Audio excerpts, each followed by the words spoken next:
Existem 3 componentes da habilidade de influenciar os seres humanos.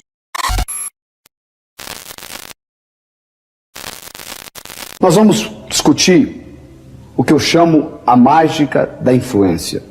Como que você consegue influenciar uma outra pessoa e como que você consegue carregar com você 24 horas por dia o seu poder pessoal independente das circunstâncias. Se você continua fazendo o que você sempre fez, você vai continuar obtendo o que você sempre obteve. Se você quer ser alguma coisa diferente, você tem que fazer alguma coisa diferente. E se você quer aprender a influenciar mais as outras pessoas, você tem que chegar à consciência de que, conscientizar-se de que influência é você associar o sentimento de prazer ao seu produto, serviço, ideia ou talento. Como que você faz isto? Comunicando-se melhor. Como que você se comunica melhor? Eu vou mostrar para você essa tecnologia. Nós vamos começar pelos olhos. Os olhos são as janelas da alma. Você já escutou essa expressão? Os nossos olhos podem se movimentar em 9 posições diferentes. Você pode movimentar os olhos para cima, na horizontal e para baixo. Para cima, você pode movimentar os olhos para a esquerda, para o meio, para o centro ou para a direita. Na horizontal, para a esquerda, para o centro, para a direita. Para baixo, para a esquerda, para o centro, para a direita. A parte do centro não nos interessa nessa apresentação. Então nos sobra 6 posições diferentes. Os olhos para cima, para a esquerda, para a direita. Os olhos na horizontal, para a esquerda, para a direita. Os olhos para baixo, para a esquerda, para a direita. Todas as vezes que você movimenta os seus olhos para cima, você está processando imagens dentro do cérebro. Todas as vezes que você movimenta os olhos na horizontal, você está processando sons no seu cérebro.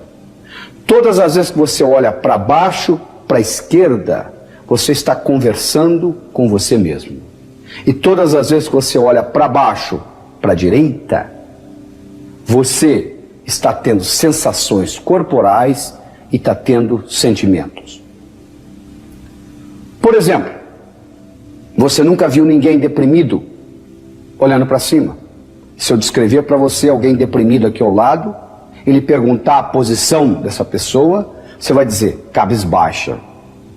É impossível você ficar deprimido olhando para cima.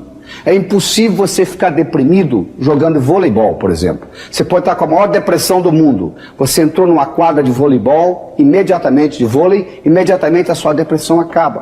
Por quê? Neurofisiologicamente é impossível você se sentir deprimido olhando para cima. Por quê? Depressão você conversa com você mesmo e você se sente deprimido. Você conversa com você mesmo e você se sente deprimido. O que tem essa movimentação dos olhos a ver com a comunicação?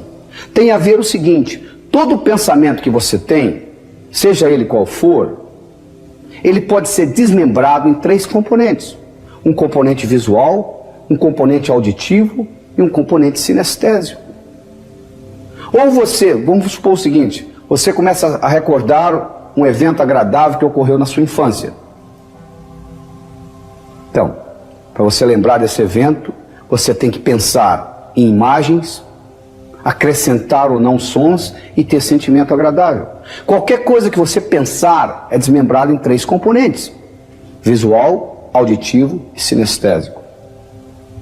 Apesar de eu estar falando em português, eu na realidade estou conversando com você em 3 línguas diferentes. Eu estou falando a língua visual, a língua auditiva e a língua sinestésica. E um modo de você descobrir como a pessoa está processando o pensamento é pela observação do movimento dos olhos. Todas as vezes que a pessoa olha para cima, ela está processando imagens no cérebro. Todas as vezes que a pessoa olha na horizontal, ela está processando sons. Toda vez que ela olha para baixo, para a esquerda, ela está conversando com ela mesma. Toda vez que ela olha para baixo, para a direita, ela está tendo sentimentos de própria percepção e emoções. Então vamos supor o seguinte: você está conversando com alguém e você observa os olhos dessa pessoa, e no momento que você fala alguma coisa, ela olha para cima. Então você sabe não o que ela está pensando, mas como ela está pensando, com imagens. Se nesse momento você disser para ela: você está vendo o que eu estou dizendo? A palavra vendo encontra o canal visual aberto e você vai se comunicar melhor com essa pessoa. Você passa a ser mais inteligente interpessoalmente.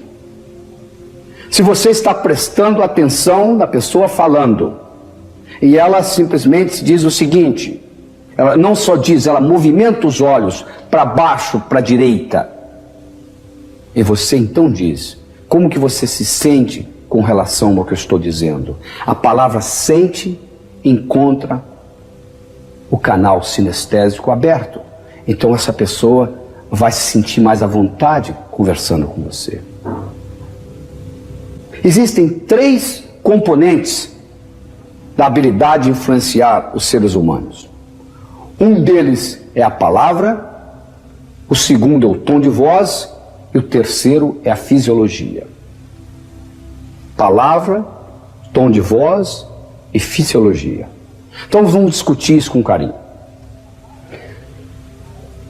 A palavra representa somente 7% da sua habilidade de se comunicar e de influenciar os outros. O tom de voz representa 38% e a fisiologia representa 55%. Por isso que mesmo você sendo tendo um doutorado em comunicação, você ainda tem muito que aprender nessa área, porque isso ainda nem chegou nas universidades. Tudo que você aprendeu em termos de comunicação através da palavra sozinha, representa somente 7% do poder de se comunicar. Deixa eu dar um exemplo que aconteceu nos Estados Unidos. Nos Estados Unidos, vende-se muito por telefone, telemarketing. E foi ensinado às telefonistas a fazer o seguinte: o indivíduo que mora em Nova York, comparado com o indivíduo que mora em Dallas, no Texas, eles falam numa velocidade muito diferente. Se você colocar um indivíduo, um texano de Dallas, conversando com um indivíduo de Nova York, o indivíduo de Nova York vai reclamar que o texano fala muito devagar. O indivíduo do Texas vai reclamar que o indivíduo de Nova York fala muito depressa.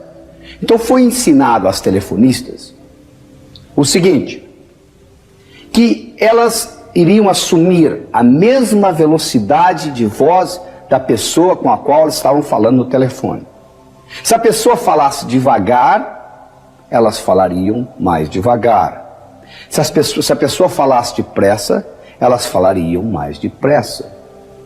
Isto sozinho aumentou para esta companhia onde foi testado esse esquema, aumentou 30% em vendas, mostrando o impacto não só do que você diz, mas como você diz. Muito mais importante do que o que você diz é como você diz.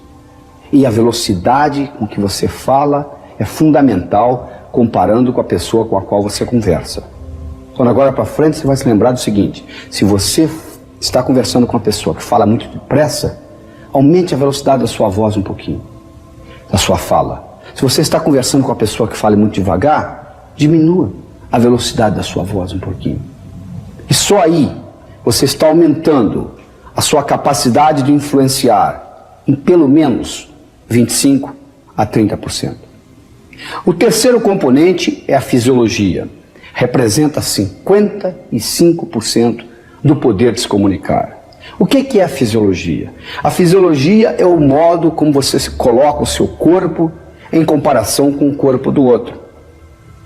Por exemplo, se eu chego no escritório para conversar com alguém e esta pessoa está, vamos supor, com os braços cruzados ou com a perna cruzada, as pernas cruzadas, E se eu assumir o que nós chamamos uma imagem espelho desta pessoa, ou seja, colocar o meu corpo, a minha fisiologia, mais ou menos do mesmo jeito da outra pessoa, vai haver uma sintonia a nível inconsciente entre o meu cérebro e o cérebro dessa pessoa. Porque quando eu assumo a mesma posição corporal da pessoa com a qual eu estou conversando, a nível inconsciente eu estou dizendo para ela, eu sou igual a você, você pode confiar em mim. Então as três coisas são importantes: a palavra, o tom de voz e a fisiologia. A palavra sendo apenas 7%, o tom de voz 38% e a fisiologia 55%. Pelo fato da palavra ser somente 7%, eu não estou dizendo que não é importante. Quantos por cento da sua comida é pimenta? Ou quantos por cento da sua comida é sal? Quase nada. No entanto, um pouquinho mais de sal, você já não consegue comer a comida. Um pouquinho mais de pimenta, você já recusa comê-la. Então, apesar da palavra representar somente 7%, é importante. Mas ela se torna muito mais importante. Essa importância pode ser multiplicada em até 10 vezes, se você leva em consideração o movimento dos olhos, e você então agora fala a palavra de acordo com a posição dos olhos da pessoa, ou se você leva em consideração a velocidade com a qual a pessoa está conversando, se ela fala depressa, você fala depressa, se ela fala devagar, você fala devagar, e principalmente se quando você fala, você está assumindo a fisiologia semelhante à da pessoa. Quando você combina essas três coisas, a sua habilidade de influenciar os outros vai aumentar tremendamente. E além disso, você tem que manter em mente o seguinte: todo ato humano é motivado por duas coisas e somente duas coisas: evitar sofrimento e procurar prazer. Tudo que você faz na vida, você faz ou evitando o sofrimento ou procurando o prazer. Se você, por exemplo, é fumante, por que você fuma? Porque o seu prazer de fumar é maior do que o sofrimento, o medo que você tem de ter infarto, de ter enfisema, de ter câncer ou de envelhecer precocemente. O dia que o medo de ter infarto, câncer, enfisema ou de envelhecer precocemente for maior que o seu prazer de fumar, para de fumar imediatamente. Você não precisa de motivação, não precisa de nada. Por que você é gordo? Porque o seu prazer de comer é maior do que o seu sofrimento de ser gordo. O dia que o sofrimento de ser gordo for maior do que o prazer de comer, você vai parar de comer, vai diminuir, sem nenhuma motivação. Quando você está tentando influenciar alguém, quando você está no processo de influenciação, você tem que manter em mente o seguinte: a pessoa vai dizer sim à sua proposta, ao seu produto, ao seu serviço, à sua ideia, ao seu talento, dependendo desse jogo entre evitar sofrimento e procurar prazer. Se o que você oferece vai causar mais prazer do que o sofrimento dela desembolsar dinheiro ou tempo, ela vai admitir e vai adquirir a sua ideia, o seu produto, o seu serviço, o seu talento. Senão, não tem jeito. Então, levando isso em consideração, e levando em consideração que a sua inteligência interpessoal é uma combinação de coisas, entre elas a palavra e o tom de voz, e levando em consideração que a fisiologia é muito mais importante do que a palavra ou o tom de voz, você agora, quando conversando com alguém, a primeira preocupação que você vai ter em mente é assumir a mesma fisiologia corporal da outra pessoa. Como você vê nesse slide, desses três indivíduos aí colocados, esse chefe que está sentado na cabeceira da mesa, se ele tiver que promover um dos três, e tudo mais sendo igual, será promovida a pessoa que estiver com a fisiologia semelhante à dele. Se eu levasse você a um restaurante público qualquer na cidade, e lhe mostrasse de longe um casal sentado lá almoçando ou jantando, e eu dissesse para você o seguinte: você vai dar uma nota de 1 a 10 no relacionamento daqueles dois ali, sem escutar o que eles estão falando, simplesmente de longe observando o modo, a atitude deles, a atitude corporal. E você fosse lá e olhasse o casal, e você, ou dois amigos conversando, ou marido e mulher, e você olhasse o casal e você deu a nota 8, por exemplo. Aí eu lhe perguntaria: por que 8? Você disser: por causa do jeitão. Que jeitão? Isso que você chama de jeitão, se você for analisar cientificamente, em detalhes, é nada mais, nada menos do que essa imagem espelho entre um e outro. Ou seja, quando você de longe olhar, observar duas pessoas conversando numa mesa, e elas estão em rapport, que nós chamamos em inglês, elas estão sintonizadas uma com a outra, isso é expressado no corpo de uma forma que elas mantêm mais ou menos esta imagem em espelho uma da outra. E isso é fundamental. Comunicação é como se fosse uma dança. Quando você tem um casal de dançarinos, esse casal, todos dois dançam muito bem, e vamos supor que a mulher dançando, de repente, ela visualiza ou vê do outro lado do salão uma conhecida dela, ela é capaz de levar o parceiro lá para dar um alô para a conhecida, sem ele perceber que ela está levando. Por que isto? Porque comunicação é como se fosse uma dança. Quando a coisa está bem entrosada, você não sabe quem está conduzindo quem. O que adianta você assistir esse vídeo, por exemplo, escutar essas ideias todas, e não utilizar nada do que estamos discutindo aqui? Não utilizar o movimento dos olhos, não utilizar o tom de voz, assumindo a mesma velocidade da pessoa com a qual você conversa, não utilizar a fisiologia, assumindo a postura semelhante a que a pessoa está, como se fosse uma imagem espelho. Que adianta? Ficou apenas um exercício intelectual. Uma vez você utilizando, vai chegar uma hora que isso vai interiorizar, vai ficar parte de você. Você não precisa se preocupar mais. Você vai chegar um momento que você não vai precisar ficar estudando se o olho do indivíduo está mexendo para cima, ou para baixo, ou para a esquerda, ou para a direita. Isso não faz diferença mais. Entende? Porque você interiorizou, faz parte agora da sua natureza. Os bons comunicadores, eles não ficam estudando o que eles vão fazer, eles estudam no começo. Depois, você dirige hoje, você não fica pensando mais onde o seu pé está pisando. Não é verdade? E finalmente, uma coisa importante que você tem que levar em consideração é o reforço. Você tem que de vez em quando reforçar. Vou contar uma historinha rápida para vocês. Era uma vez no Alasca, onde um dos esportes bem difundidos lá é cortar lenha.